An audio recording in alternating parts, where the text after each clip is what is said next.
Yo, Thought Warriors. What is up? Higher Learning is on. It is I, Van Lathan Jr. And it's me, Rachel and Lindsay. Let me tell you something. Tell me. First day of negative testing has happened. You are COVID-free. Hopefully. Are you symptom-free? Yeah, I've been feeling better since Monday was the worst day. And I've been feeling better the last couple of days. My energy came really, yesterday was like the first true bounce back day. And so then You I could was tell. like, how could you tell? Text messages. Oh, yeah. The fingers were moving. Mm-hmm.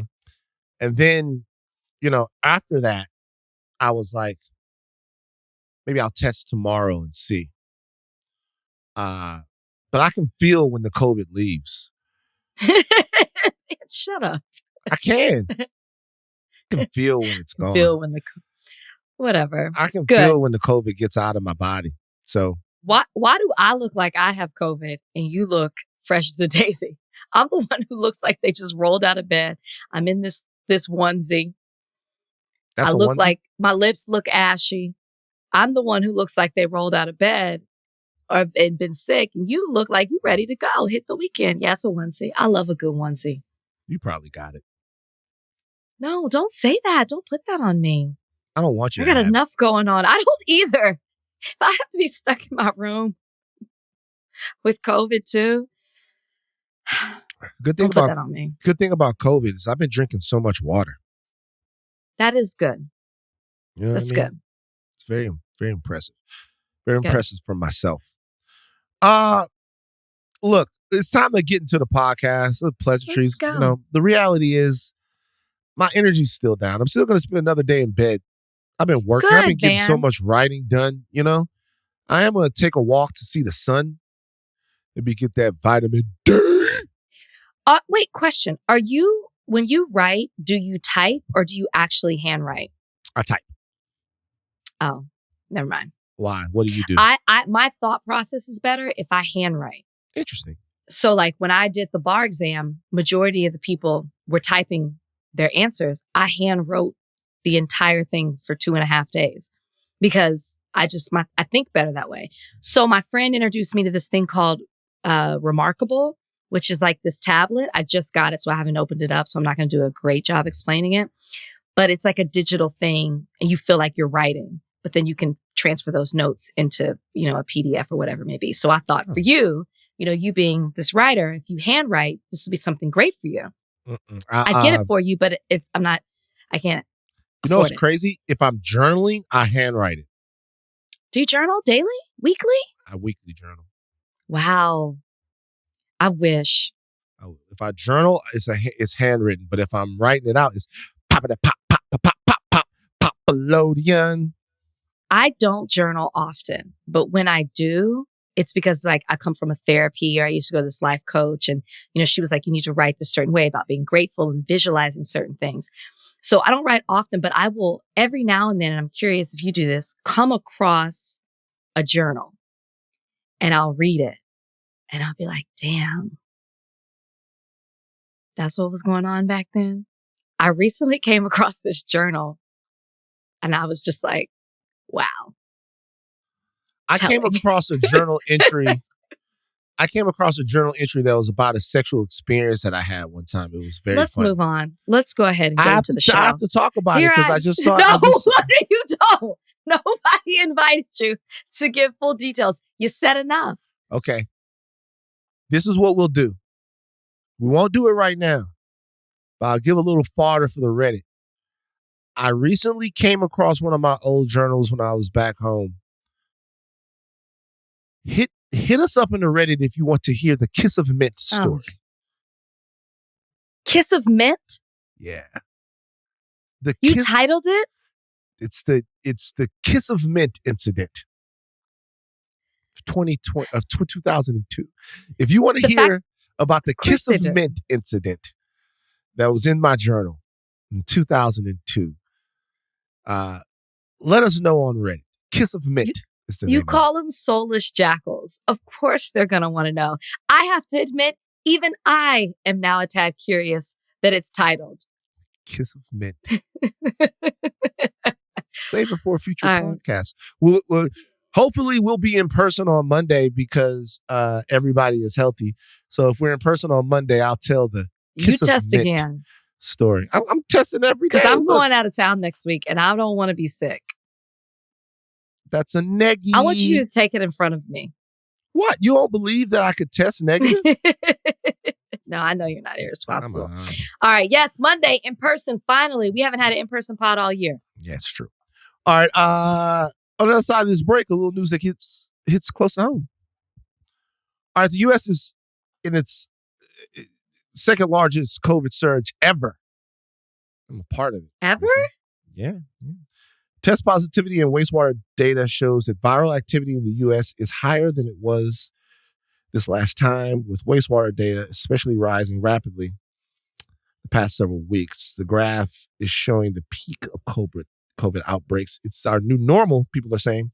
It's intensified, according to the CDC, which is, of course, an organization that has all the credibility in the world over these last couple of years.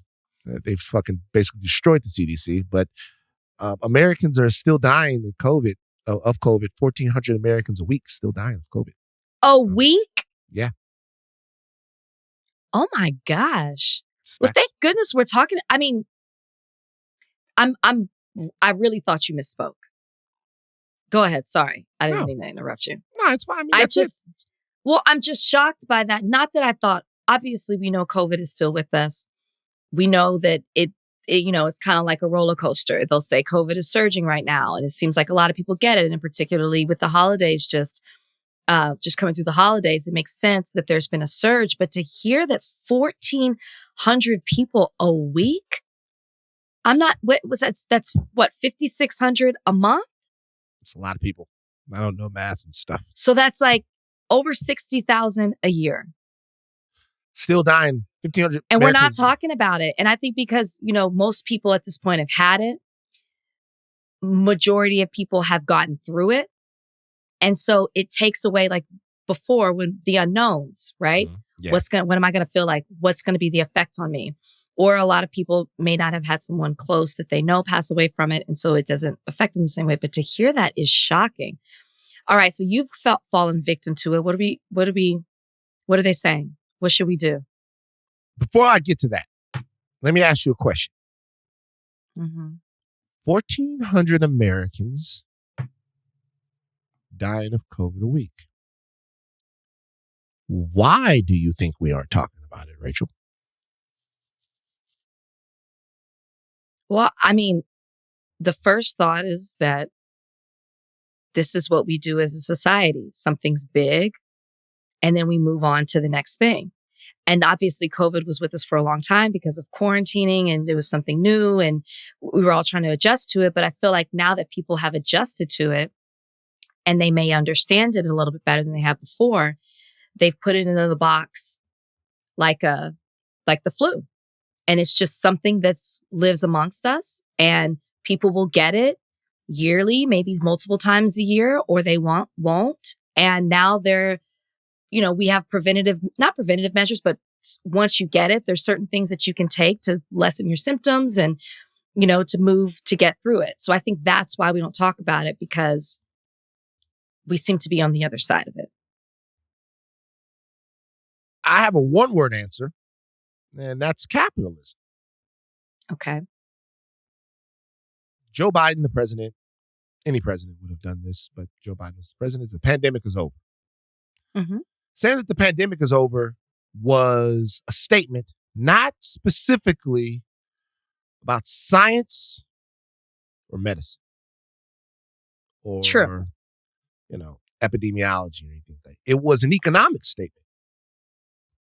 Yeah. It was a statement that said you can go to the movies, you can get on a plane, you can go to a restaurant, you can get from behind your computer with Zoom, you can get back to work. Pandemic in America is an economic term. It's a term that means how much we have to do to re-enter into capitalism, or how much we have to do to shield ourselves from this disease that's really at cross purposes with the money-making entity that the United States is. That's what it basically means. It means, hey, we're in a pandemic, so you can't go spend money here because you'll be around other people. You can't spend money there, so you can't go be around other people. You can go to the health club, so the health club makes a buck. You can get on public transportation, so the public transportation makes a buck.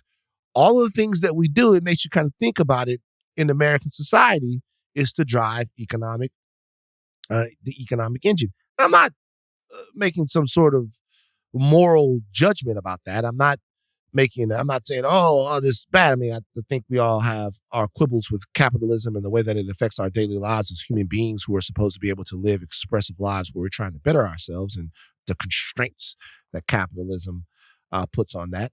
But what I will say is that when you make a decision that a pandemic is over, you're basically making the decision that people can go spend money again. And that decision doesn't really have anything to do with how significant a COVID surge might be or the changing in variants or anything like that.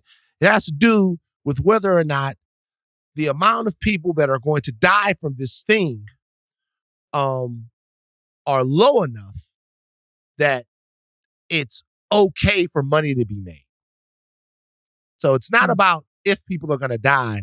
It's about what a lot of things in America are about, which is the acceptable number of deaths. And the acceptable number of deaths in exchange for economic activity, and what that is. Right now, it's about 1,400 people a week. So what I would say to the entire situation is this. That's kind of the calculus that we're going to do. We're going to decide basically how safe something is. And we don't just do it with COVID. We do it with all kinds of things. We're going to decide how safe something is based upon, how much money we're losing by sort of negotiating it.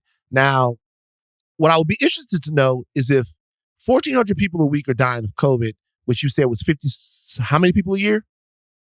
I said 5,600 a month. 5,600 a month, which is how many people per year?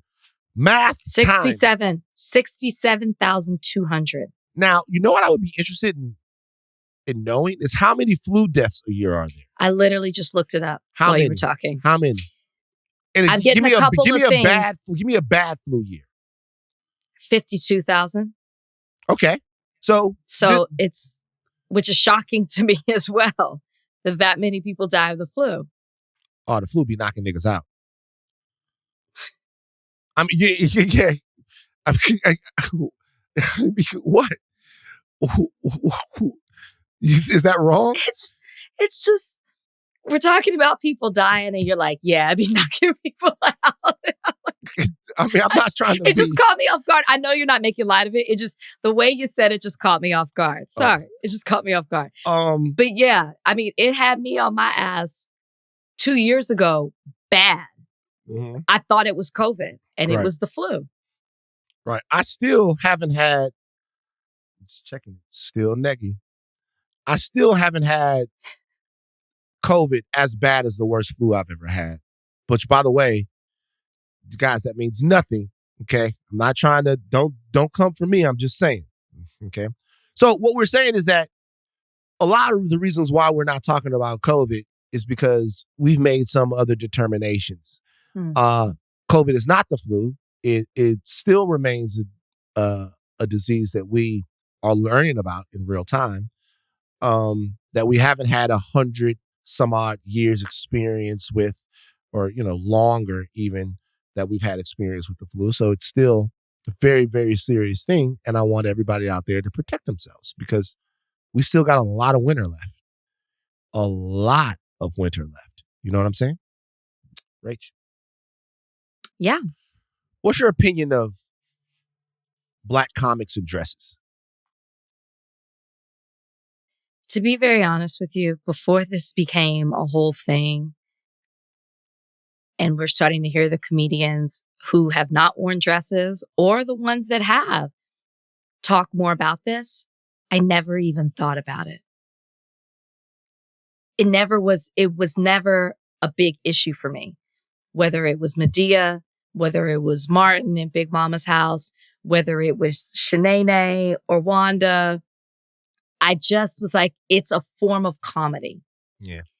And I guess as I named those, like Jamie Foxx, Martin, who else did I name? So many people Tyler have Perry. done it. So many people have done it. I guess yeah. My point is it's not a defining thing of them. I don't look at them. Well, maybe Tyler Perry we do look at as Madea, but he also has done so much more of that. But it wasn't a choice that totally defined them to where that's all that they became. So I did not put so much weight on thinking of Martin in Big Mama's house because he's done so much more and has been so much more impactful with his career. So it wasn't a big deal to me. You? I don't really care. I don't look. Yeah. So yeah. I see this as an issue for the performer. You know? You're uncomfortable. Like you're it's uncomfortable. Subjective. Right. It's all about how you interpret it for yourself. Like Cat Williams has triggered so many relevant social issues from his interview on Club Shay Shay, which we're coming off Dr. King's birthday. We're essentially treating Cat Williams on Club Shay Shay as if it was the I Have a Dream speech. That's very true. It was a very entertaining interview, well conducted by Shannon Sharp, by the way. People say whatever the fuck they want to say. I thought when somebody cooking, you let them cook. And that's what Shannon was supposed to do, and that's what he did. I mean, we're essentially treating Cat Hart, not Cat Hart. Wow. We're essentially treating Cat Williams' interview like it's a new book of the Bible, which is very interesting. We love Cat Williams. I think Cat Williams is one of the smartest guys, just so good with words that I've ever seen talk, not just be a comic, but talk. But it's interesting how we're treating the interview as if it is the gospel from on down from heaven. And it's changing the dynamics. It's just an interesting time. He talked about comedians wearing dresses. And then it came up, the Marlon Wayans, who's obviously very famous for the movie White Chicks, where him and his brother Sean wear dresses and whiteface, going for the Cat Williams double take right there. They took the fucking gold and the silver. They were white and they wore dresses. He was being interviewed on the Cruise Show. Shout out to my homies over at the Cruise Show, 92.3 here in Los Angeles. And Marlon Wayans gave his opinion about the whole dress-wearing comedy thing. Let's listen to that. What about the black man putting on a dress conversation? You talking to a black man that put on a dress? Mm-hmm. That conversation to me it's silly because it's a negative thing that is only in black people. We have, for some reason, been programmed to look down on the craziest parts about our experience, that we're supposed to not embrace our past, not embrace our history, not embrace our heroes, not embrace our different levels of comedy, that we have to be this way. When Robin Williams puts on a dress and is Mrs. Doubtfire, he gets nominated for an Oscar, and white people think it's brilliant. His community embraces him. When Dustin Hoffman puts on a dress in Tootsie and he wins an Oscar, he's labeled brilliant. When black people put on dresses, all of a sudden we're labeled by our own people like something negative. And I'm like, we did White Chicks. That's a classic movie. Mm-hmm. It's a classic. I don't care what nobody says. No, it's a classic. Everyone says it's a classic. That whole thing about, you put on a dress and you selling out, that is not an artist's mindset. When you're an artist, you go out and you create art. Thank you very much. By the way, I would like to say it's Ashleigh on the ones and twos today. Donnie is off doing something. I don't know, start a family, or I don't know what the hell's going on with Donnie. It's a kind of situation. He won't be here for us, be here for his own family. Look, so Marlon is right in that situation. Like, dressing up in drag, what we can call it, is so common in comedy that it's almost passe at this point. Everyone has done it. Tom Hanks did it. Bosom Buddies was the show. The whole show was about Tom Hanks and his roommate dressing up as women so that they could either get a job or live in a specific apartment that was for women only. It was the apartment that was for women only in Bosom Buddies. Do you remember this show? The apartment was for women only, and they didn't have enough money to afford a different apartment, so they dressed up as women, and in Bosom Buddies, they were in drag every single time. Do you remember that show? I know the graphic. I never watched the show. Right. Probably wouldn't have been allowed to. Tom Hanks, Bosom Buddies. So you've seen it. You've seen it all over the place. It happens all the time. It's not that big of a deal. So Marlon Wayans is right. I will say this. There are a couple of things here that I think are. Okay. Number one, the concept of Black masculinity. Jamila Lemieux in the comments when I posted this made a fantastic point that a lot of this has to do with homophobia, right? I'll read Jamila's comment because it was so on point, and then I'll add something to it. It's amazing. What she said was this: most of the critiques of Black men in dresses are little more than homophobia, but no one ever talks about the hateful way those men usually depict Black women. Mrs. Doubtfire and Tootsie did not depict white women as obnoxious and unattractive. Shanae and Wanda made a joke out of sisters. When white men put on a dress, the joke is on them. When Black men put one on, it's usually on us. That's actually true. That's actually true for the most part when you look at it. Wanda, Shanae, all of those characters right there. And that's something that has to be considered when you're talking about this argument. Yeah, no, I think that it's to her point, to add on to it, it's the negative light that it puts on Black women. And it also perpetuates this idea that to be entertaining on television, whether it be scripted or reality, you have to be a Black woman. You have to fit into a certain box. You got to be a mammy. You got to be a Jezebel. You got to be the aggressive Black woman. You have to be the loud Black woman. Like, you can't just be. And those characters that she named in her comment are perpetuating that stereotype. I'll add a couple of things on that observations that I have about this. First of all, once again, comes back down to the individual performer. Wearing a dress is just another thing that if you are uncomfortable doing it, that you should not do. If you are uncomfortable doing something as a performer, you should not do it. You should not have to say something that you are uncomfortable saying. You should not have to do something that you are uncomfortable doing.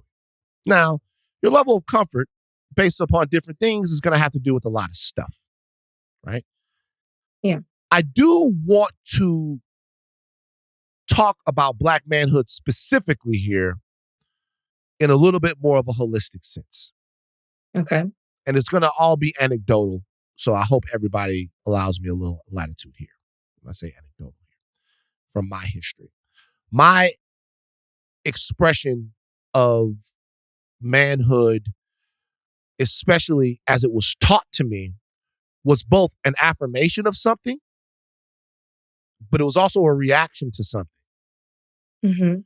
So my father's expression of manhood was about how he saw the world and about how the world saw him, because he was a Black man from the South.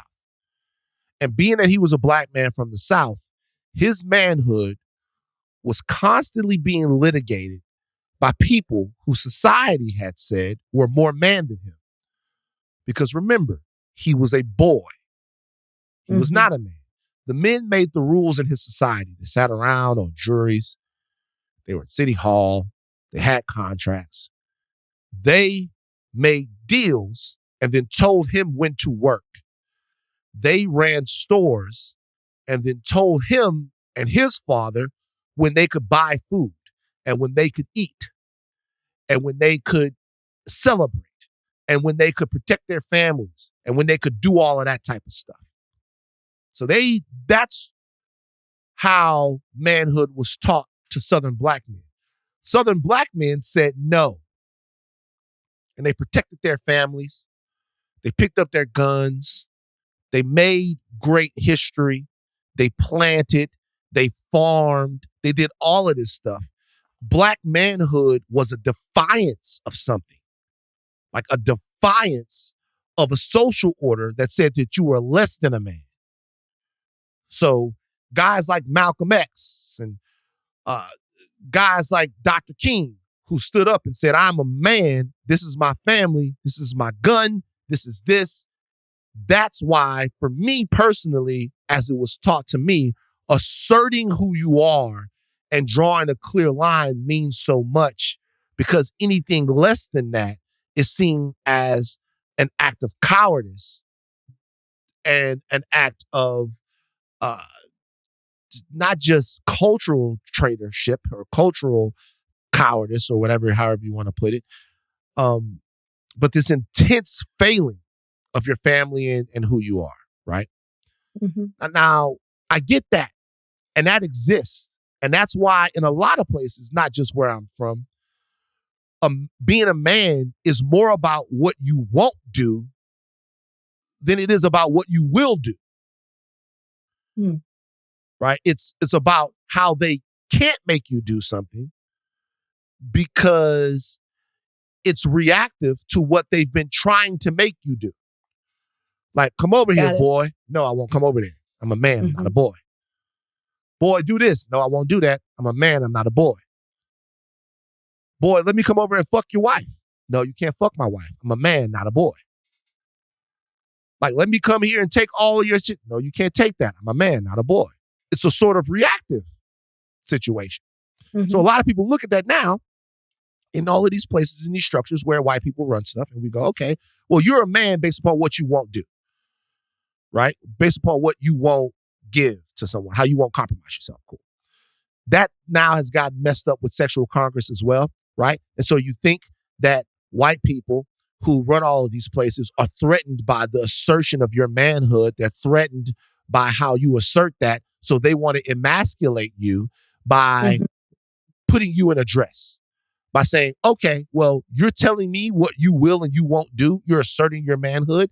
Let me tell you what I can do. I can dangle this amount of money in your face, and I can put you in what I believe to be is a sign of emasculization, which is you being in a dress, a sign of femininity, should I say. I don't even know if that was a word. A sign of femininity, which is you getting in a dress. And if you get in that dress, right? If you get in that dress, if you choose to get in that dress, that's you acquiescing to that. That's you saying, okay, well, everything else that everyone said, all the no's that they said so that we could be looked at as men, they don't matter because I'm saying yes to this. And if I know that you are trying to emasculate me and I do it anyway, I'm submitting to that. I'm saying that that's okay. And all of these things are being like worked out. Boom, boom, boom, boom, boom, boom, boom. But there's like something that's missing there. The missing thing is, to me, us still centering what white people, what white Hollywood or what anyone would think about us as men before we do something. Manhood to me, this is the last thing I'll say about it because I'm droning on, is not about what you won't do, it's about what you will do. Yeah. It's like, it's not where you stick your dick, right? Be it in a woman or in a dress. It's about where you stick your heart. Like, is your heart in your family? Is your heart in protecting your community? Is your heart in being of your word, being responsible? Is your heart of building like blocks so that people know that they can rely on you? So that's masculinity. That's the type of masculinity that my father, even in his flawed way, tried to teach me. And guys like Jason Wilson, who was a mentor of me, try to teach me now. It has nothing to do with that. If you want to wear a dress and you don't feel emasculated wearing the dress, then wear the dress. Right. If it's funny, do it. If it works, do it. If it's a thing, do it. If you feel like they're trying to play with you, don't do it. That's it. But I can tell you one thing, like setting up structures and hierarchies about who's more man based upon what we feel like they're willing to do or that they're not willing to do is exactly the way white people treated us. Like, we learned that from them. We learned how to measure our manhood and reduce ourselves to being less than men from white people. They taught us how to do that. They taught us how to set up these little goals, right? And now we're doing the same thing. We're rebelling against each other, trying to set all of these standards. I challenge everybody out there to give a fuck about your family and give a fuck about your community and give a fuck about the people around you and give a fuck about protecting the women in your community, protecting the children in the community, protecting yourself and your brothers. That's what makes a man. Stop talking about dresses. Half the niggas I see commenting on this shit, I look around, y'all. Look. You were doing so well. You were doing so well. I don't want to come down. Look. All right, let's just move on. That was great, though. That was great. I mean, I feel like you shut it down. We don't need to talk about this anymore. That really captured exactly what the issue is. And can we move on from it? And your challenge to what it is to be a man. This is what you need. Family, community, sense of self. Come on. That's it. Usher, let me ask you a question. Usher, I'm sorry. I was about to go. I don't want to go off. You know what I mean? No, don't. Because some of these dudes almost there. Some of these dudes is like some of these dudes I see in the comments and they're like, man, I'll never wear just. I know you, dog. I know you. I was back at the crib and I lent your people money. Like, I know you, nigga. Like, I know you. Also, people are quick to say what they won't do until they get an opportunity. Yeah, but it's like some of y'all, I know you ain't talking. I just had to check in on you. I know you. You wildin'. Why don't you go? Look, anyway, not taking it personally. I'm just saying manhood. It's great. It was great. It was great. Yeah. Usher, did you see the Vogue cover? Yeah, I was confused when I saw it. What you confused about? I saw the Usher cover and I was confused. I thought, is it a cover? Is it a print cover? Is it a digital cover? There were so many people on it. Usher surrounded by children. I thought, is Usher a football coach? And we don't know. Does he coach one of his kids' teams? Who's the white lady in the picture? Truly, these were all thoughts. And I thought, and because I was so confused by it, I just scrolled. I just scrolled by. I was like, not understanding what's going on. Never seen a Vogue cover that looks like this before. Must not really be a cover. And I'm gonna move on to other things. That was my first thought. You? I don't know that much about Vogue. Like, I don't know enough to be offended. I've never seen anything like that. On Vogue? I wasn't offended. I understand it deeper now, but I kind of was like, what's happening here? But I also did not care that much to really do the research to find out. I thought, oh, Usher must coach a football team. That's cute. That's right on time for Super Bowl. That's really how I was thinking. So I guess on the cover of this it's Usher and he's wearing a Willie Chavaria jacket and pants. Can't even see the pants. And model Carolyn Murphy wears a Miu Miu jacket, skirt. Miu Miu. Miu Miu. You said Moo Moo. Is that how you say it? Moo fi moo. Moo fi moo. Milk it, milk it, milk it. Milk it, milk it, milk it, milk it, milk it. God damn, we gotta get Al on the podcast, man. Moo fi moo. Milk it, milk it, milk it. He was around campus dressed up as a cow. Bro, Hits from the Streets was the funniest show on TV at the time. Amazing. Bro, at one time, bro, I swear to this. At one time, Hits from the Streets was the funniest show on TV. Let me tell you something about Hollywood before we get back to Usher. Al is a legitimate, Al Shearer, guys. Al is a legitimate, funny, comic genius nigga. Like, legitimately hilarious, bro. Like, legitimately hilarious. It was like, great. He's had a great career, but they're underusing him. Hits from the Streets hilarious, bro. It was great. It even got to me. You know what I mean? I didn't get to watch that much, and I even knew about it. Okay, so he's on this cover with Carolyn Murphy. She's wearing how you say it again? Miu Miu. Miu Miu. And they got kids on here. You got number 10, number 11. They're from the Junior Gales. And I know this team from somewhere.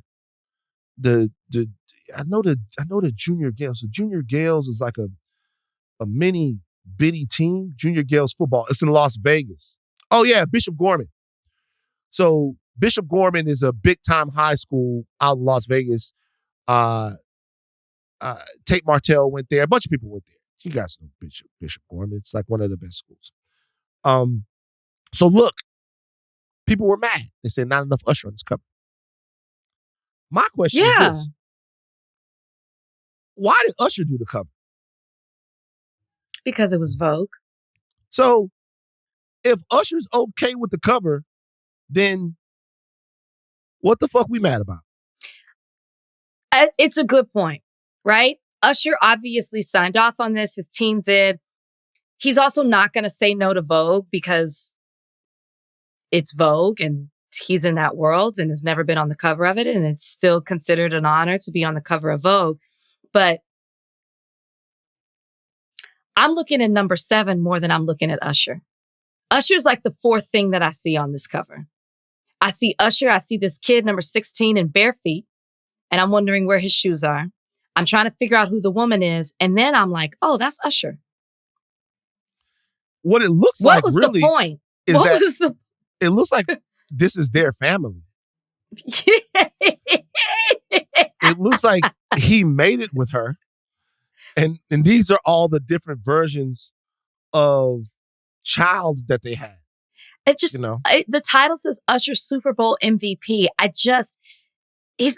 They're children. Like, we're talking about Super Bowl, professional football. It doesn't match up. I would love to talk to the person who had the concept for this and trying to understand it because it makes absolutely no sense. And most people don't know Junior Gales. Most people don't know what that is. I think people were just confused. Yeah, I mean, they have them featured all throughout here.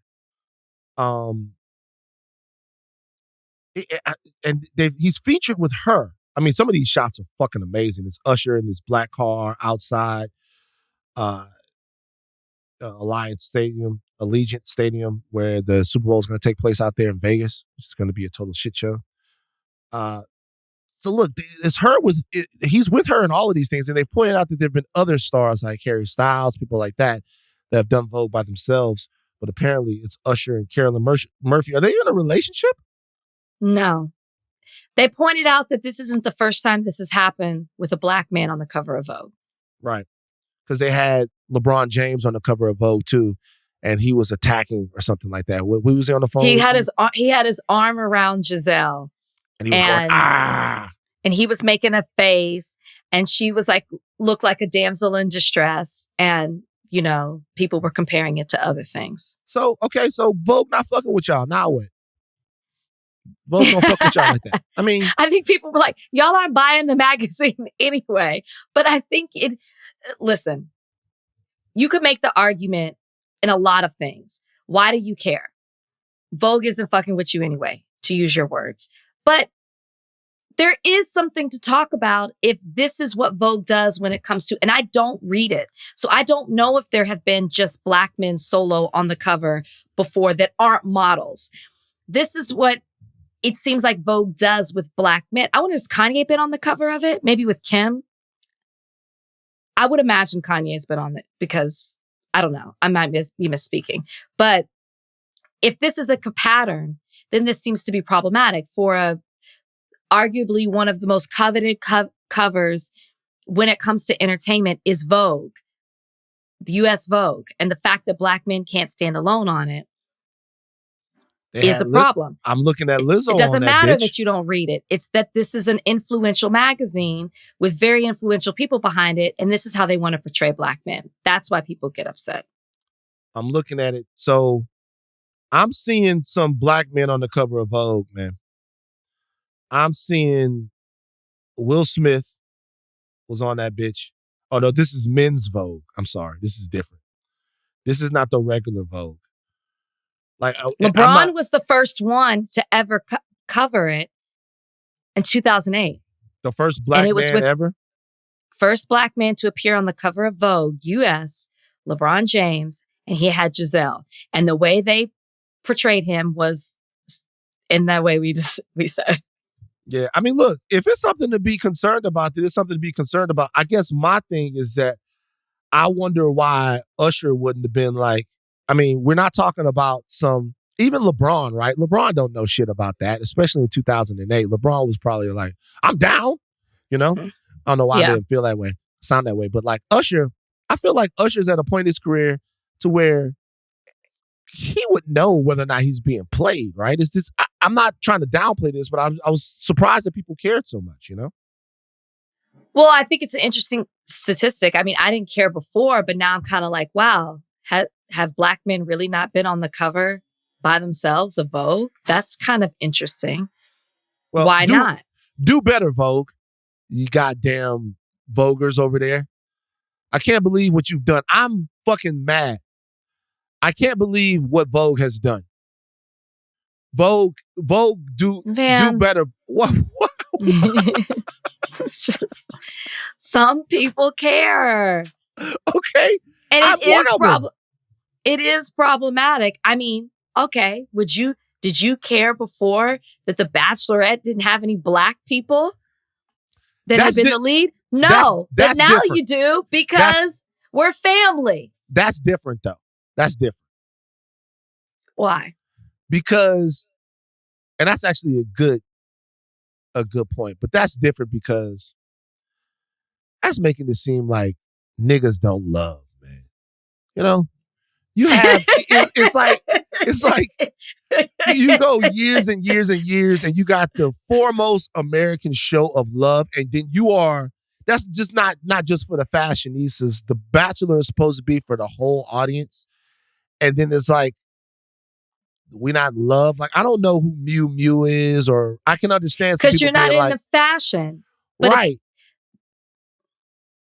So I'm saying it's different from The Bachelor, right? The Bachelor is a more widespread, wide marketed, big cultural entity than Vogue. Or am I tripping? Maybe Vogue is bigger than The Bachelor. I don't know. Vogue is huge. Vogue has everybody knows Vogue, I would think. Most people know that Vogue is a magazine. If not, there's a song, there's a dance move attached to it, whatever it is, Vogue is a thing. And the fact that you're saying that, gift that, Ashleigh. The fact that you're saying that black men aren't fashionable enough, classy enough, worthy enough to grace the cover of your magazine alone does say something when it's the most prestigious magazine in this country, in the world, maybe. It says something. I get it. You've converted me. Fuck Vogue. Fuck them. Okay. That's the bottom line. One could argue that there are multiple black people on this cover, though.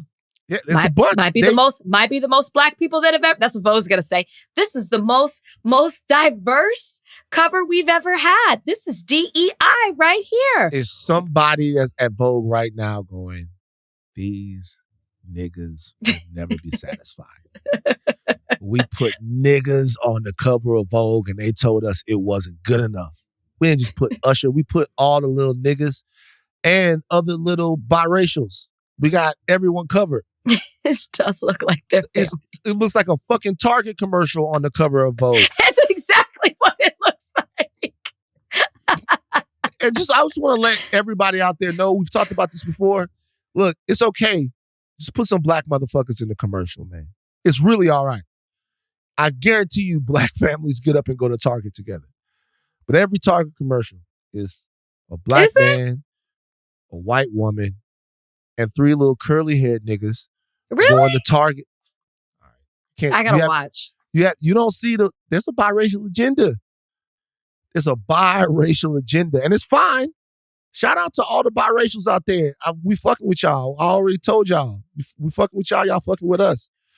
But I watched the Target commercial. I'm like, man, can 4 niggas go to Target? I'm just being for real.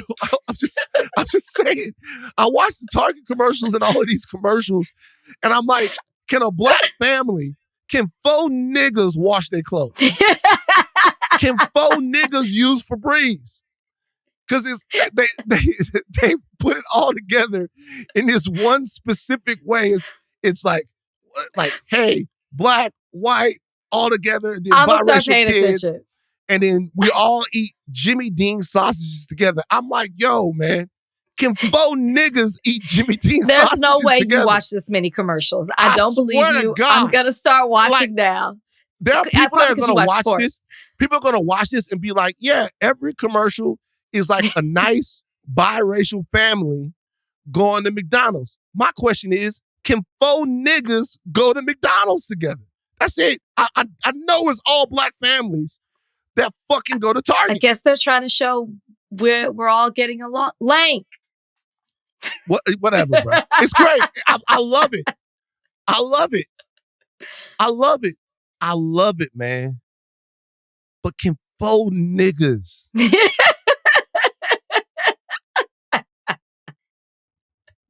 go to Lowe's? All right. DEI.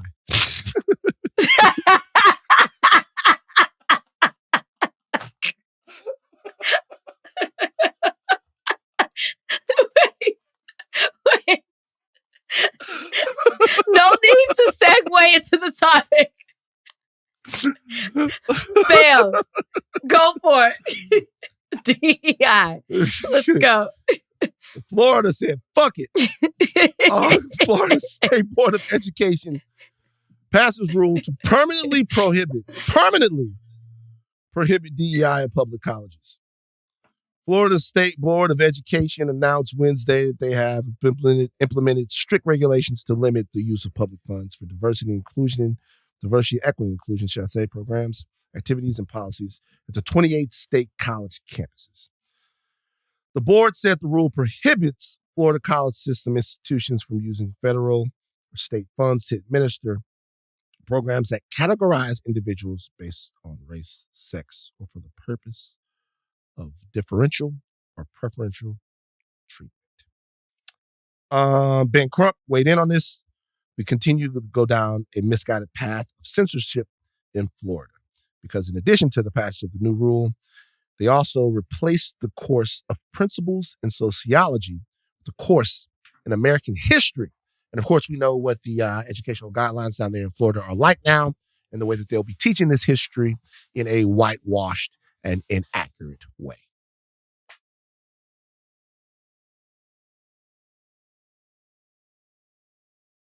Are you waiting? Are you done? Are you frozen? I'm sorry. I literally was like, what's happening?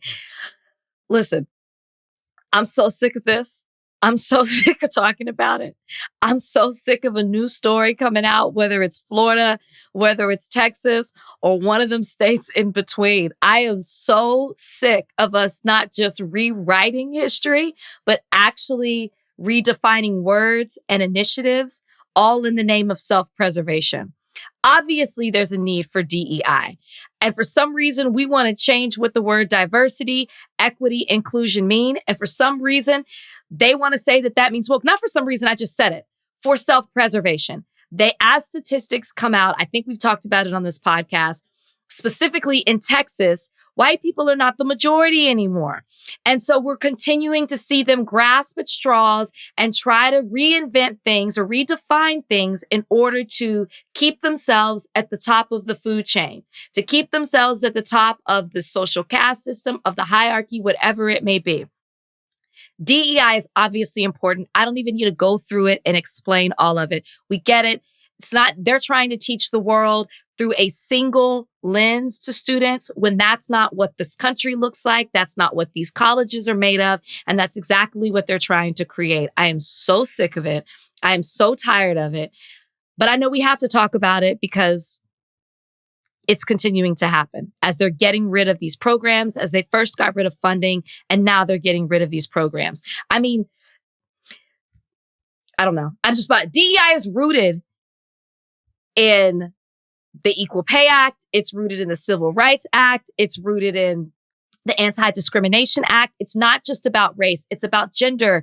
It's about religion. It's about disabilities. It's about so much more than just race. And that's what they're trying to define this as. And it's just frustrating that you have to remind people of what words and initiatives are because you have people out here who are willing to lie, and then you have other people that are backing it up and implementing it into law.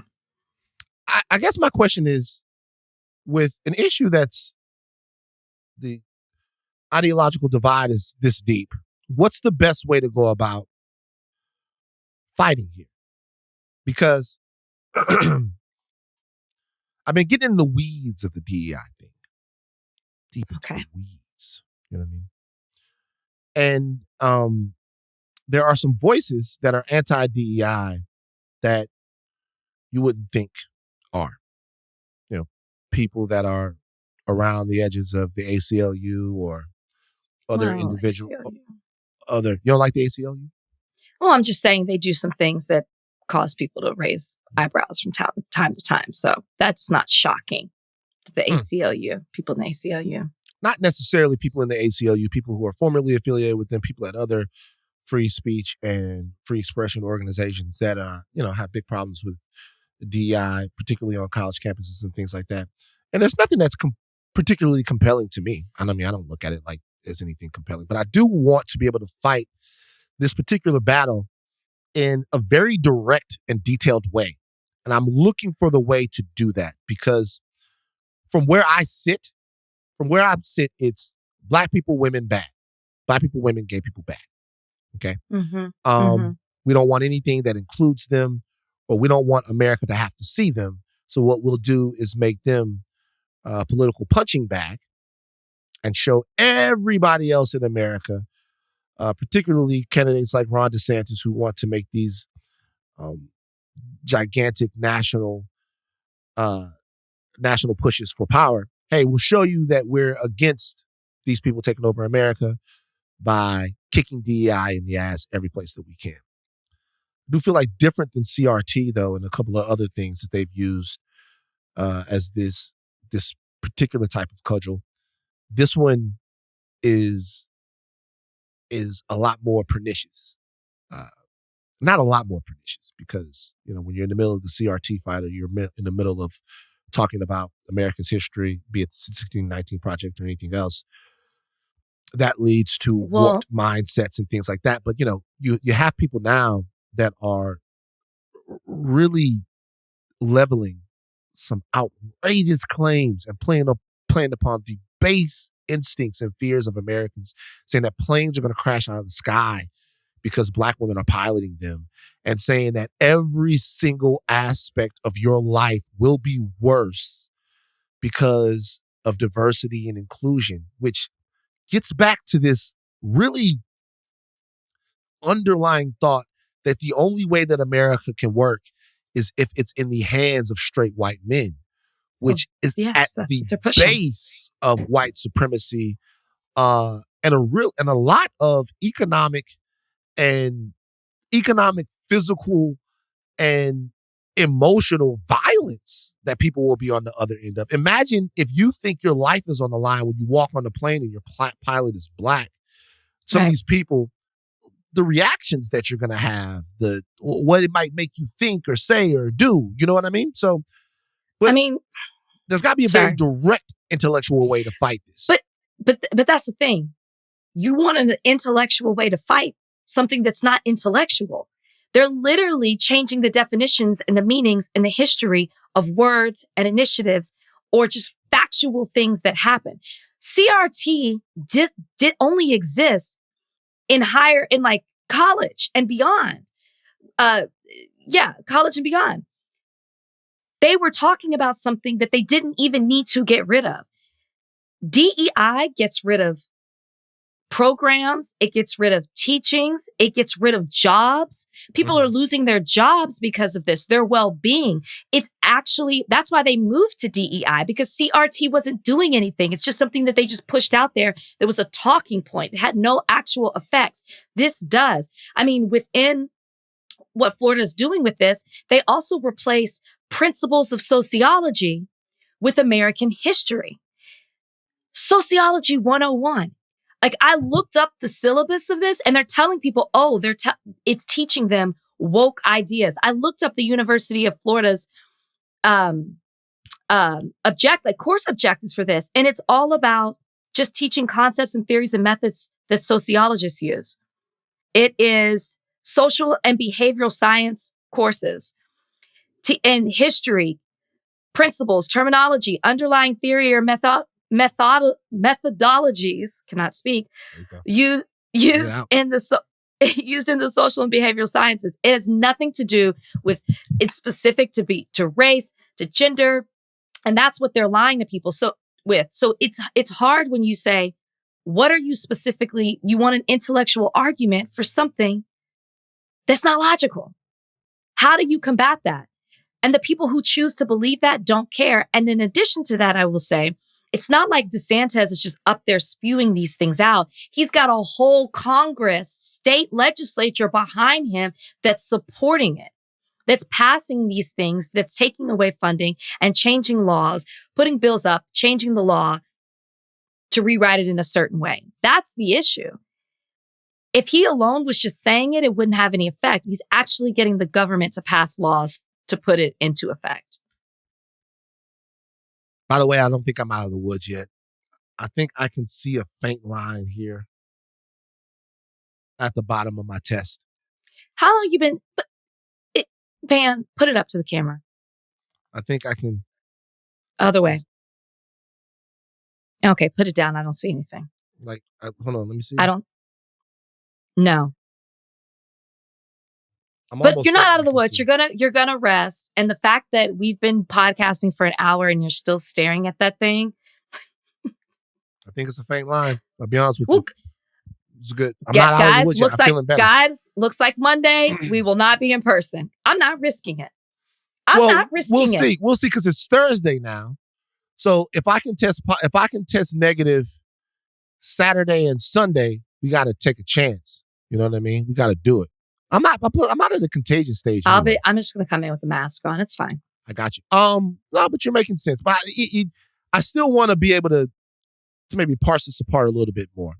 Doing a little. It would be nice, right? The DEI situation, because the obviously we could talk about this till we're blue in the face.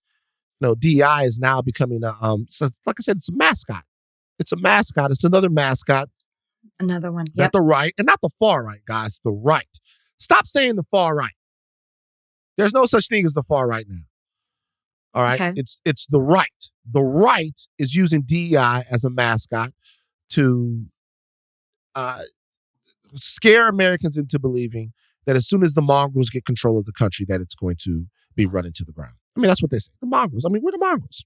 Speaking of mongrels, the Dallas Cowboys have announced that they are retaining Mike McCarthy for 2024. The coach that can't do a fucking thing correct, it seems like, they're retaining him. Rachel, what do you think? I'm obviously upset. For a number of reasons. Mike McCarthy was brought in because even though he went to one Super Bowl with the Packers, he's this offensive mind. He's a play caller. And he was supposed to take the Cowboys to new heights. He didn't even inherit, I cannot talk, a bad team. If anything, Mike McCarthy has shown us mediocrity. Yes, we're winning 12 games, but we go nowhere when we step into the playoffs, which is what's important. And it doesn't matter if we win 12 games, when in history, there have been teams that have won less games, had worse records, and make it to the Super Bowl, and sometimes win the Super Bowl. So the fact that we have this winning season, or we've had seasons where with records that emulate what we did in the 90s, we were actually getting somewhere. We fired Kellen Moore because he was supposed to be this offensive genius and he couldn't take us anywhere. So we bring in Mike McCarthy to lead him. Then we fire Kellen Moore. Mike McCarthy's doing the play calling, and we're exactly where we were before. And I just don't understand, especially in this class right now of coaches that are available, whether it be collegiate or professional, we actually have people to pick from and to entertain bringing in somebody else when Mike McCarthy has shown us that he's just not capable of doing that. I think that's why we're so upset, because it's like, you have options, better options than you had last year. What are we waiting for? What did Mike McCarthy go into that meeting and say, where you said, you know what, we're going to give him one more try. Majority of our team was healthy. We have a stacked team. And the fact that we still couldn't make it happen, and we lost to the Packers, who got better the second half of their season, who have a very young team and a very young quarterback, and they get there and they embarrass us on this huge stage, just to me was all the reason that we needed to let McCarthy go. He's still there. I said my piece the last podcast. It doesn't even matter to me. Doesn't even matter. Keep McCarthy. Oh. Keep McCarthy. Take him. I'm tired. Would you have preferred a specific coach? Was there a specific coach that you wanted? I don't know. Like Belichick is doing interviews, right? He would not fit in. He and Jerry are not going to get along. That's the thing. Who's going to get along with Jerry? I don't know. About Jim Harbaugh? I don't think he'd get along. I don't think so. And I don't think I think he's going to stay at Michigan. I think he's just at Michigan. I doubt it. You think he's going to go? Yeah, I think it's done. I only say that because he's done it before. And then he went back. And so I'm like, oh, maybe he's just going to stay in college. He's brought Michigan their first solo national championship since fucking World War II type era. And I think he wants to win a Super Bowl. I think he wants, at his heart, he's a great coach. At his heart, he's an NFL guy. He's an NFL guy. At his heart. Well, listen, if he goes to the NFL and it doesn't work out for him again, colleges will take him right back. Yeah, I don't know. I just know we don't need Mike McCarthy. There's got to be some changes.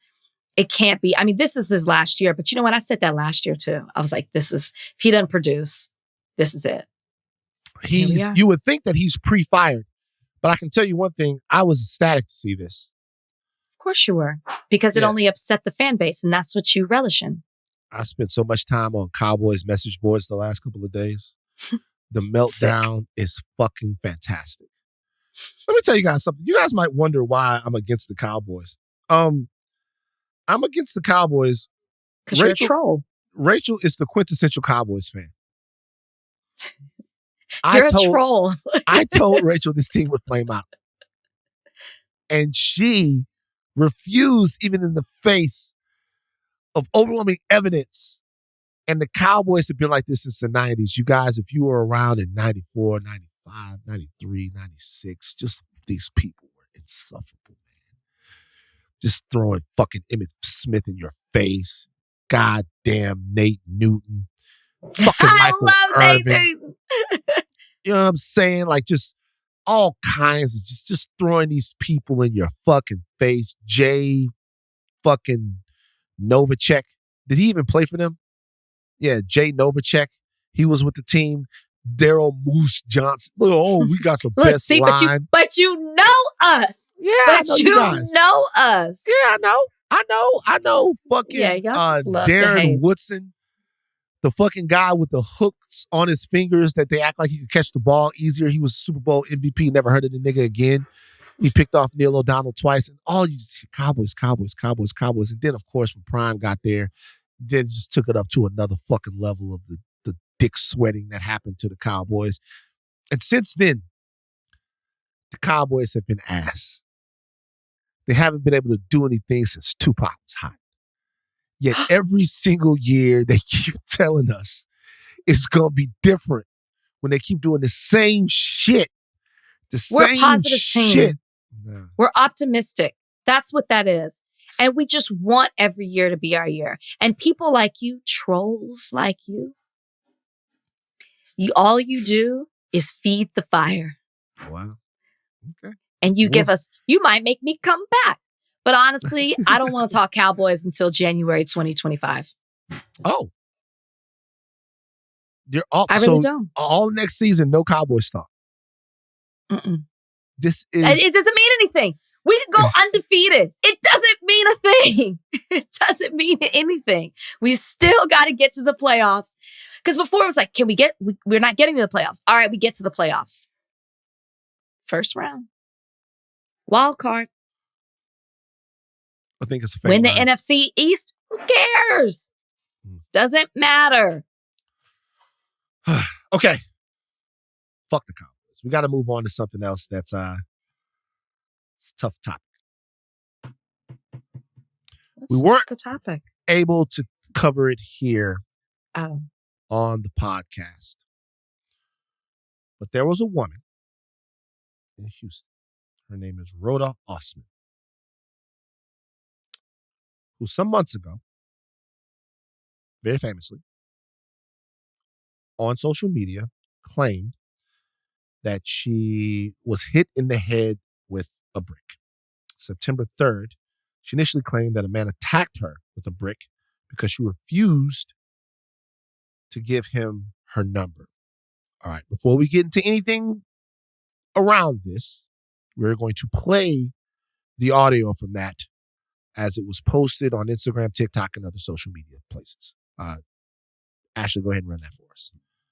Yo, this man just hit me in my face with a brick, and all these black men just watch, and they don't give a Yeah, this man hit me, grabbed a rock, and it hit me in my face because I would have given him my number. And all y'all just watch. Y'all see that? Y'all see that? What y'all do? I want y'all to be a man. I want y'all to be a man. Do something. Y'all gonna let a man hit me in my face? Like, don't understand. Like, I'm just trying to take my friend out from 5 years ago. Like, literally spending my whole money, not bothering nobody. Like, what the kind of is this? I'm in the parking lot just trying to buy some food. And, like, I'm literally like, why is this busting up on me like this? And I'm looking at all these. They literally let this do all of this. They let this, like, really, like, do all of that. I never thought it was gonna happen, yo. Like, it's so whack. And he's gonna get away with it. He got in the car. He got away. He never gonna get caught. He's gonna move on. He's probably at an after party right now having a good time. Do you feel good about yourself doing this to a woman? For what? Like, all this violence against black women is not okay. Like, what do I do to deserve this? Like, what is my defense against this? So that was her claim that time. She also told officers that she had ordered an Uber and believed that the person who threw the brick at her, hit her with a brick, was an Uber driver. She said she got into the car with him, where he then tried to kidnap her, according to documents. She said that the suspect was involved in human trafficking and had a large group of women in the car with him. On September 4th, the day after the assault was reported, GoFundMe was created and listed her as the beneficiary. The page read, "Woman gets hospitalized after allegedly being hit in the face with a brick by a man she refused to give her number." The alleged incident happened in Houston. She says she was surrounded by men who did absolutely nothing. She says the man got in the car and left the scene after assaulting her and is afraid that he will get caught. That GoFundMe ended up getting frozen after several donors reported it as fraudulent. Okay, so let's stop right there for a second. This immediately became Gender Wars 101. And you would imagine that it would. You have a woman making a claim of assault and violence against a man. And then you have bad actors, misogynists and sexists who are saying that this never happened. There were guys, myself, my son, other people, that admonished these men for saying, hey, why would you say that this woman is lying about being hit in the head with a brick when she's got a big fucking bruise on her face and there seems to be something that happened here? Why would she lie about that? Like, why would that be something that didn't happen to her? We were on break, I think, when this all went down. You might have been out of the country, or maybe I was on vacation or something. I can't remember. Yeah. But did you hear about the story when it initially happened and stuff? Yes. But I feel like I heard not when it went viral that it happened. It was the stuff that came later that I think that it crossed my attention. Because yes, when this happened, first week of September, I was on vacation and I was anti all social media. So I saw the aftermath of it all. Right. So there was an investigation following this. Mm-hmm. And just to not bear the lead here in this investigation, she has now been charged. She has now been charged with making this up Theft by deception. Theft by deception. What does that really mean? Theft by deception. Okay, it says it's a form of theft that involves acquiring someone's property through fraudulent means, deceit, or misrepresentation. So it's in reference to the GoFundMe. So, example, I say that I'm stricken with some disease. I raise money on behalf of my treatment, and then it's found out I don't have that disease. Correct. That's theft by deception. You can't Correct. do that. That's against the law. Okay. So there was an investigation after this. And in the investigation, detectives say that they received a call from someone. And we should say that there are people that on the internet who, like TikTokers, one woman named Daphne Sutton, who's a TikToker, who looked into this and started like parsing through it and saying, I don't think that this happened the way that she said that it happened. Mm-hmm. She put out a very, very, very viral TikTok where she went through all of Miss Osman's past, tried to bring up other instances where she had done similar things, and tried to poke holes in this case. This is while the argument is raging on social media about whether or not this happened, about Black men's responsibility to defend and protect Black women in potentially violent situations. And it all gets back down to the fact that there just seems to be this simmering lack of trust among certain parts of the community. Trust that we won't do violence against our sisters, which we fail at all the time. Trust that we won't make false accusations against other Black men that didn't have anything to do with things. Just an insane lack of trust, and incidences like this always like bubble that up to the top. Daphne Sutton, who, like I said, mental health advocate, blogger on TikTok, she thought that she was conducting a scam, so she went to the police. She went to the police, is what detectives say. She provided detectives with another GoFundMe account that was created by or for Osman in 2020 with the same narrative of a Black man hitting her. Detectives then reached out to Minneapolis police to ask about the GoFundMe, which said, help Black Muslim mother pay her medical bills. The description read, a young Black Muslim single mother was viciously assaulted by private security in Minneapolis, sustaining multiple facial contusions, a black eye, and injuries to her leg. She needs an estimated $5,000 to pay for medical bills.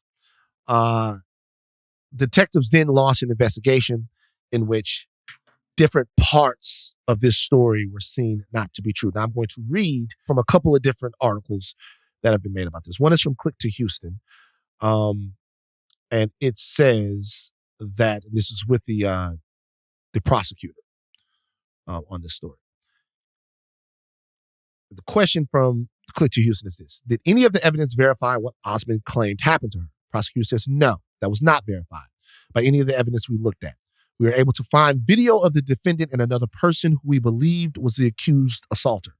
They got into a car. They both got out of the car. The defendant then slapped the male. So according to what's on video, she slapped this gentleman, who then responded by slapping her back. He did have a water bottle in his hand, and we think that's what left the mark on her face. But it was mutual combat. This is what the Houston prosecutor said. What role did the fact that this incident went viral on social media play into the investigation tips? That played a very big part into this. From what I understand, even before the detective had come to me, people were already reporting the GoFundMe that was a fraud, and they suspected it to be a fraud. I don't know when they froze it, but it was before I was contacted in November, and the donation was frozen for a long time. And they then asked, has she been accused of something like this before? Yes. Somebody who saw the story contacted the police here and informed them that she had done the exact same thing in Minnesota in 2020. So there's also another article about this where someone who was with her tells a different accounting of the story as well. I want to read all of this stuff just because you have to be incredibly, incredibly careful with what it is that we're talking about. Rach, before I go on, do you have anything to say while I'm looking for this? No. I mean, I will say that I did not realize that I read the Click to Houston article, and maybe I read a different one, but I did not realize that she assaulted him too. You didn't realize that That's why they ruled it, I guess, not assault, because I guess they ruled it as mutual I combat. thought that he did hit her. I read the hitting her with the water bottle, but I did not read the part that she hit him first. Well, I'll say that the first article was just sort of the rundown of everything that had happened, right? Right. And there was a witness statement in there too. I'm about to go into that too. The second one was the interview with the prosecutor, which I think they might have put out because there was so much uncertainty about the first one. So I'll just read a little bit more into this. The follow-up investigation begins. And detectives try to reach out to Osman, but she provides her friend's number. Her friend was also at the scene when all of this happened. The friend said she was not from Houston, went out several places to drink with Osman, and she said that Osman reportedly called her male friends to come pick them up. When the men arrived, Osman and the friend got into their vehicle, which was a dark-colored sedan.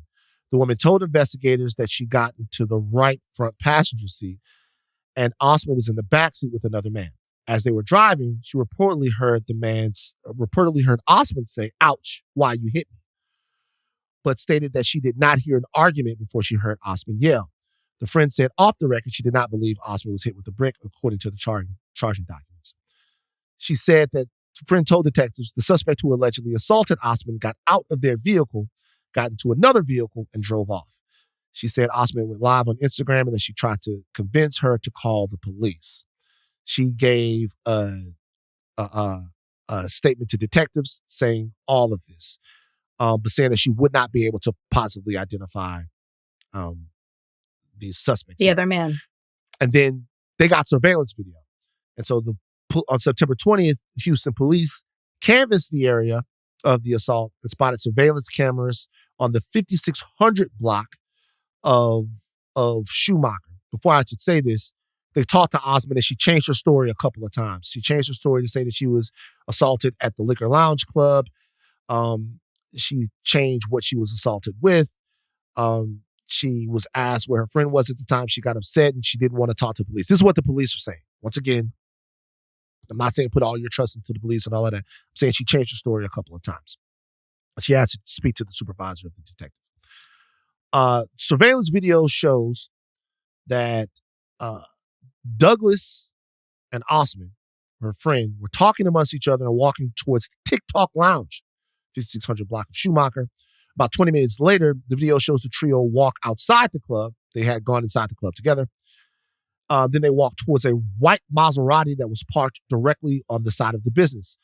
Douglas was seen leaning on the front right passenger door while Osman walked towards him. According to the documents, the surveillance footage shows that Osman started dancing on Douglas while her friend was in front of the vehicle talking to another man. Then they get inside the Maserati. They get inside the Maserati. They get out. And then I guess the rest of the surveillance video shows what we then saw after that. So, and that's the article I read. And that article says that he hit her first? No. The other article with the okay, prosecutor. that's the one I read. Yeah. Right. Okay.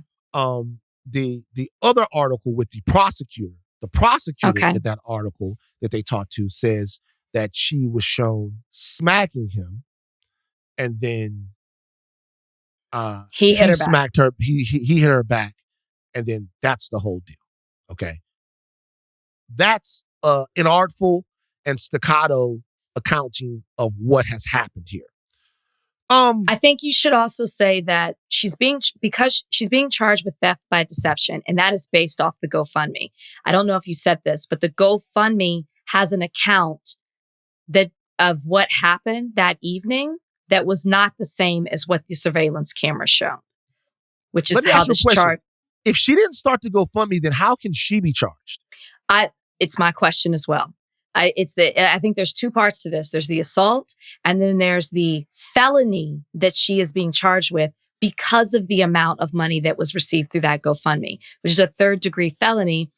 And I think you can be in jail for 2 to 10 years, possibly, if they move forward with this. That's my thing.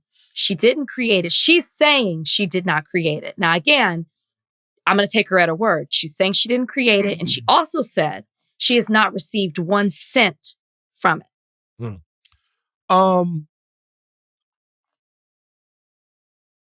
The only reason why I'm bringing it up is because it's relevant being based upon what the prosecutor said. In this article, it also states that she does have a criminal history. And honestly, it's a violent one. Just honestly.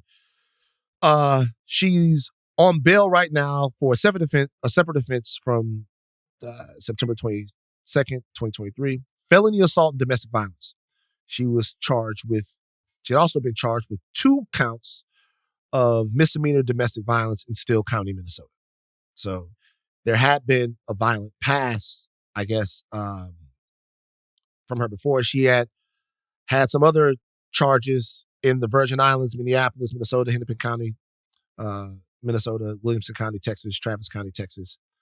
And I guess they are asking the court to enter a $50,000 bail on the theft by deception charge that she now faces here. So that's all the information, just a spill of information that we have. So, a couple of things here.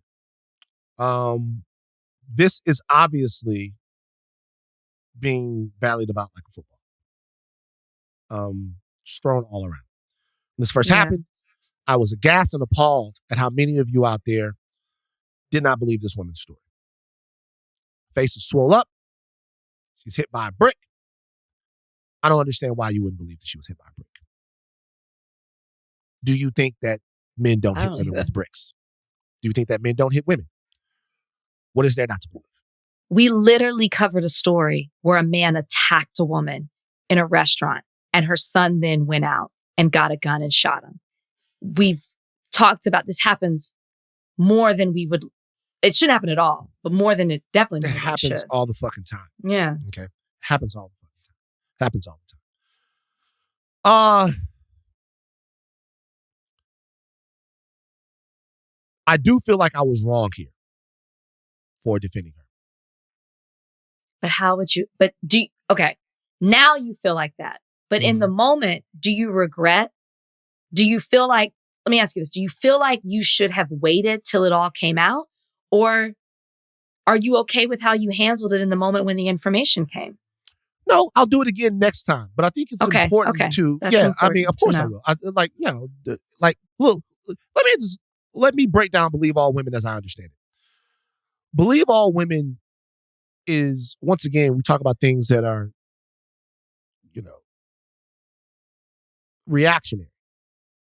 And Believe All Women, to me, is a reactionary notion that has a hell of a lot of intellectual credence. It's a reactionary notion to a point where women weren't believed. It's like Black Lives Matter. And obviously, Black Lives Matter is not this statement about other people's lives. It's a reactionary statement to a country and a situation and a condition where our lives don't matter. So Believe All Women, to me, is challenging the notion of bitches be lying. It's a direct challenge to that notion.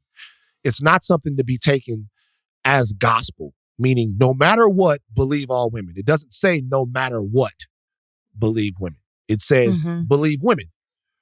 Yeah. And to me, that is in direct conflict. It's a reaction to bitches be lying. Bitches lie, which is what people say. Yes. That doesn't mean that there are no shades to it, right? I feel like the way she put this out here was intellectually untrue. Number one, she was involved in mutual combat where she hit somebody.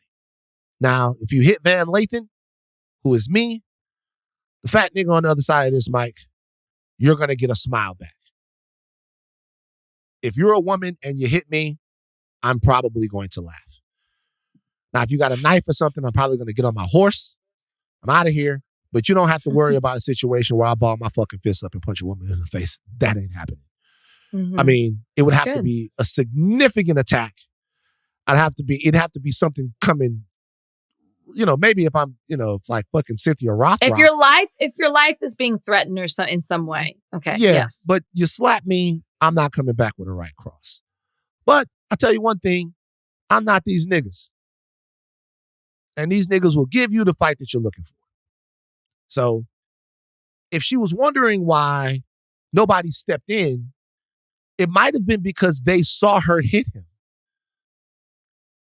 And the way that black men were specifically indicted in this situation, the way that they were specifically indicted by someone who seems to be, nothing about this is certain yet.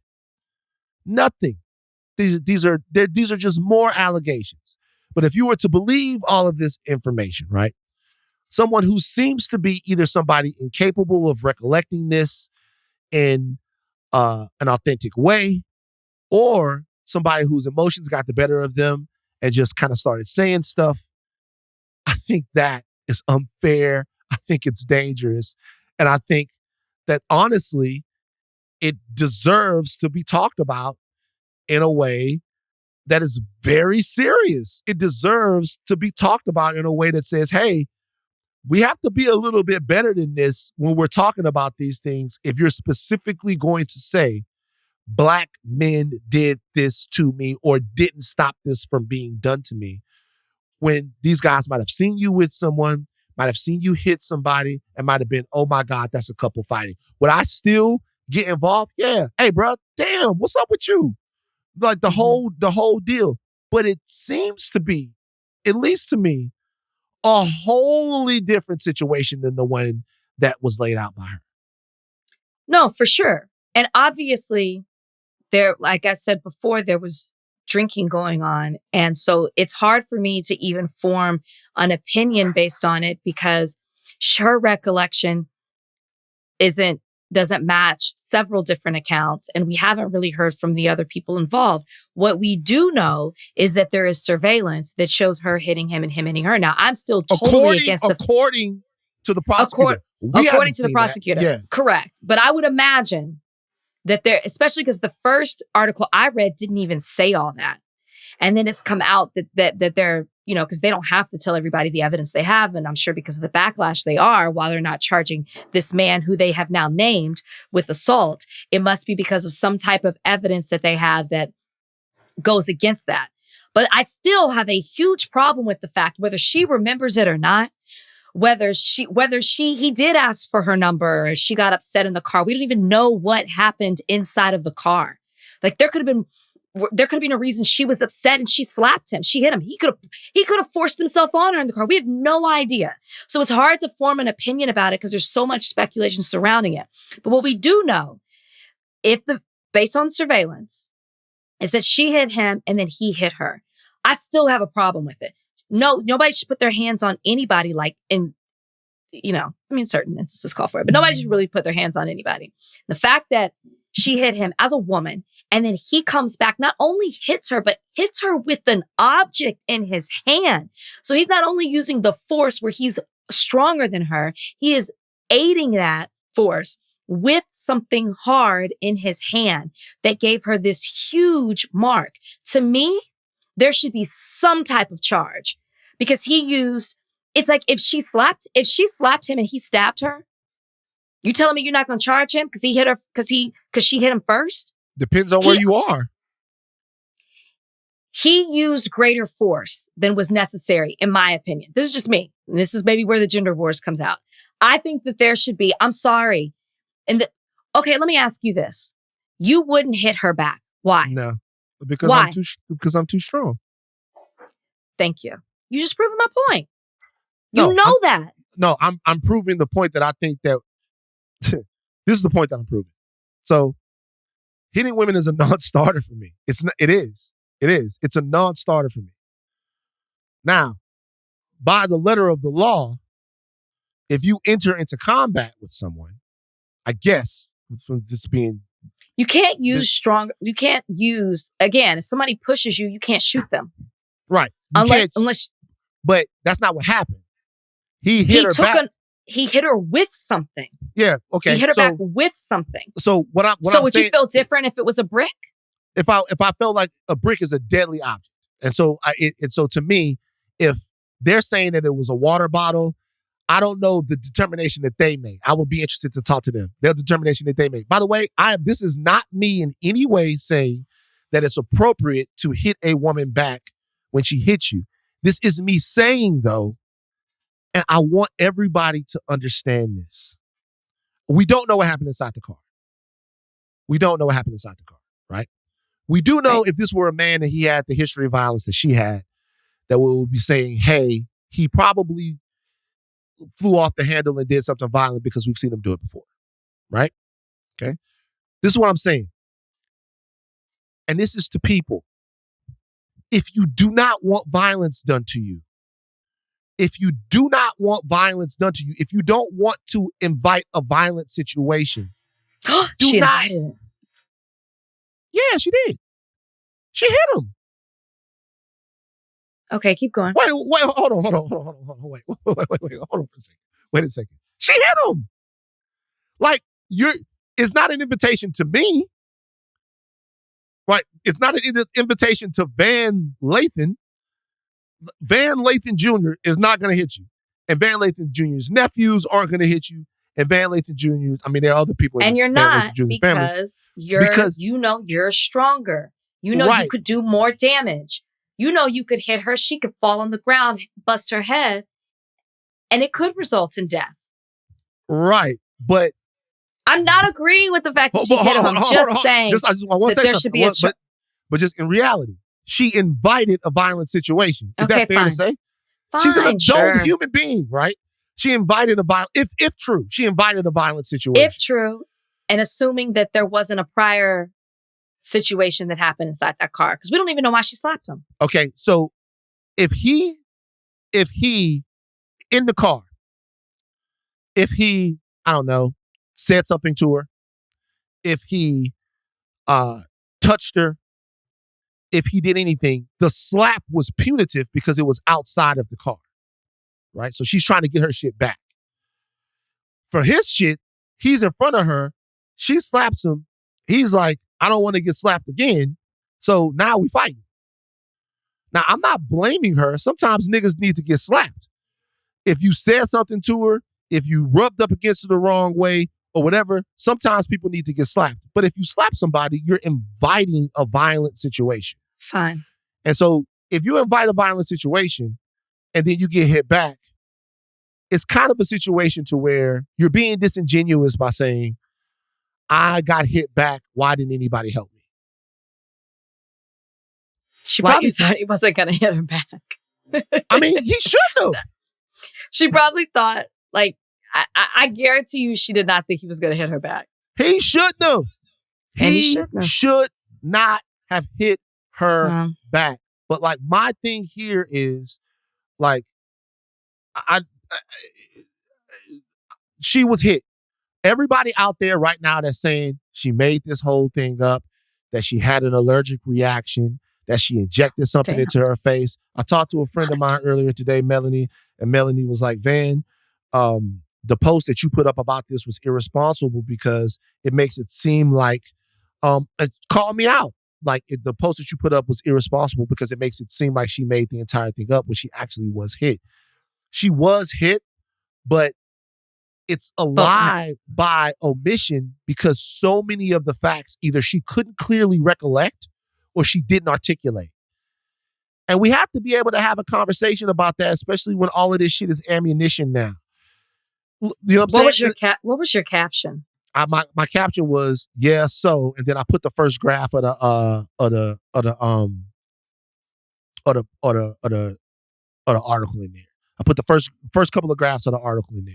The fact that she had actually been arrested. And remember, when this lady was making these TikToks, I did not put these ladies' TikToks up because I'm like, people are sending me this whole thing. I posted this on the internet. Y'all should be ashamed of yourself with the whole nine, the entire thing. I did not post any of those TikToks. Those TikToks is just somebody talking shit. But when an investigation was done and it was thorough enough for somebody to come back and be like, yo, we think that there's parts of this story that are left out. You know what I'm saying? And when the term black men gets used in there, hey, black men didn't do anything when I just got hit. When you basically absolve yourself from any responsibility from the violent situation that it seems like you put yourself in, and then you say black men didn't do anything while this was happening. Like, look, I got to be honest with you guys. I'm sorry. I am black men. I have no problem being introspective and blaming us for what we need to be blamed for and holding us to our feet to the fire for how we need to be better and how we need to change. I have absolutely zero problem doing that. At the same time, though, I'm going to need this accountability to go both ways. Like, I'm going to need this accountability to be something holistic that we can all do. And we have to all admit that sometimes the trauma gets involved in ways that aren't helpful or healthy to all of us. It can't just be on one side of it. And if this situation, if we're talking about the way Black people treat each other, and she hauled off and hit him, first of all, she knew her attacker. We should say this. For her to say that somebody did all of this stuff to make it seem random in a way that it wasn't, she knew her attacker. Like, she knew who hit her with the thing. Mm-hmm. And so not only is it Black men didn't help me, it's kind of this amorphous Black sort of archetype that did it, and we don't know who he is. A Black man hit you, and these other guys saw what went on, and they're like, what's the deal? There's more to it. Yes, you were triggered by the fact that she said Black men did it. I get it was the Black men comment that really got you. Nah, at first it was the Black men comment that to me was about accountability, because I'm asking. Now, inside that thing in Chicago, I wouldn't have had that old Black man jump into that. I wouldn't have had him jump in. You're not going to have my grandfather. My grandfather, 90 years old. If my papa see two people getting down in the motherfucking rib spot, nigga, walk out. You chill did out. Your time. It's not his fight. It's not his fight. And I agree with that. Like, that would not be the fight. Nigga, walk out. You did your time. I don't want my papa fighting in there. Like, you know what I'm saying? Nigga in here. Yeah. You know? But in this case, if I'm going to be critical of Black men, which I'm going to have to be, but remember, I am of them. So I have to be critical, and I also have to be viable. That means there has to be some talk about the accountability of this. You know what I thought you were going to say? What? That means bitches be lying. Nah, That's man. what I thought you were going to say. Nah, we ain't with the bitches be lying. Nah, we ain't. We can't. I know you're not. Yeah. And good. Well, enough of that story. I don't. If we get new information, I don't care. You don't care about the story? But she shouldn't be charged at the moment. From what we know, she shouldn't be charged with a felony for this. I mean, if she gets the money, because I'm not convinced that she had her friends start it, especially if she really does have a history of making accusations and starting a GoFundMe, then she's fully aware that she should probably have somebody else start it for her. The moment the money drops in her account, if it ever does, then maybe I see something. But otherwise, like, give the money back. Don't charge her yet. She'd go to jail for 10 years for this. I don't think it's worth all of that. I don't think it's worth. I don't like it. She shouldn't get the $42,000. I know that. I don't think she got it. I don't think she ever got it. She said she hasn't. But if one thing's come out from this story, there have been her account necessarily was not what the evidence shows. All right, I do want to say this before we move off this. This is a situation where a woman was hit by a man. And anytime there's a situation where a woman is hit by a man, we should sit down and we should talk about what that means and why we should think more about women than to hit them, and why we should be able to understand. Like, I'm not trying to. This is the topic. I'm not trying to equate women to children. I've told you this before. I was on a basketball court one time, like into it with a 15, 16-year-old kid, right? Mm-hmm. Okay. And going back and forth, and he's getting mad. I'm like, all right, son. All right. Calm down. Okay? Uh-huh. Like, all right, son. Calm down. Calm down there, boy. Calm down. And he wouldn't calm down. He threw the ball at me. So he threw the ball at me. So I grabbed him and put him on the ground and sat on him until his dad came.